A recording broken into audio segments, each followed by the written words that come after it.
எப்படி இருக்கும் அந்த மாதிரியான ஒரு பயங்கர பயம். பெற்றவங்க பெரியவங்க போகும்போது நமக்கு ஒரு சின்ன சமாதானம் இருக்கும், வயசாயிடுச்சு கொஞ்சம் வாழ்ந்துட்டாங்க அந்த மாதிரி. பட் குழந்தைங்கன்றது அவங்க வந்து கல்யாணம் ஆகி பிரிஞ்சு போகும்போதே நம்மளால் தாங்க முடியாது. இந்த பிரிவு, இந்த மாதிரி பிரிவு வந்து ரொம்ப கொடுமையானது. இது வந்து மன உளைச்சல், மன அழுத்தம்ன்றது எல்லாருக்கும் பெரியவங்களுக்கு இருக்கு. இப்போ என்ன மாதிரி இந்த இண்டஸ்ட்ரியில் இருக்கவங்களுக்கு நிறைய இருக்கு. ஆனால் அதுக்காக தான் நான் ஒன்று எழுதினேன், வாழ்ந்து என்ன செய்ய போகிறோம் செத்து தொலையலாமே, செத்து தான் என்ன செய்ய போகிறோம் வாழ்ந்தே தொலையலாம். அது வந்து நிறைய பேர் வந்து தற்கொலையிலேருந்து மீள்றதுக்கு ஒரு காரணமாக இருந்ததுன்னு பேசப்பட்டது.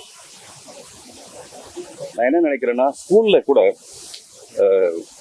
இந்த நம்பர் ஆஃப் ஸ்டூடெண்ட்ஸோட எண்ணிக்கையை கொஞ்சம் குறைச்சிட்டு ஒவ்வொரு குழந்தையும் நேரடியாக அவங்களால பார்க்க முடியும். ஏன்னா வீட்டில் இருக்கிற பேரண்ட்ஸை விட குழந்தைங்க வந்து ஸ்கூல் மூலமாக நிறைய வேற ஒரு அட்மாஸ்பியருக்குள்ள போகிறாங்க. நிறைய ஃப்ரெண்ட்ஸு, நிறைய விஷயங்கள், ஃப்ரெண்ட்ஸ் எல்லாருக்கும் தெரியும்.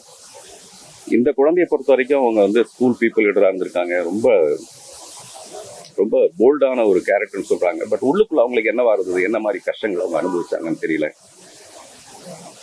மிஸ்டர் விஜய் ஆண்டனியோ இல்லை அவங்க மனைவியோ எனக்கு ரொம்ப நல்லா நெருக்கமாக தெரியும். ரொம்ப மென்மையானவர்கள். எந்த பிரச்சனையாக இருந்தாலும் அவங்கக்கிட்ட சொல்லியிருந்தா அது சரியாக இருக்கும். தெரியல, இந்த நேரத்தில் நம்ம அதை பற்றி பேசுகிறத விட ஃபர்தராக இந்த மாதிரி நடக்காமல் இருக்கிறதுக்கு டெஃபினட்டாக ரொம்ப குழந்தைங்களுக்கு வந்து ஒரு பெரிய தைரியத்தை கொடுக்கணும். அது எக்ஸாம் ஃபியர், வேறு என்ன ஃபியராக இருந்தாலும் தூக்கி போடு, இந்த வாழ்க்கை ஒரு தடவை சந்தோஷமாக வாழ்கிறதுக்குன்றது நம்ம அவங்களுக்கு தெரியப்படும். நிறைய பேச முடியும். நன்றி.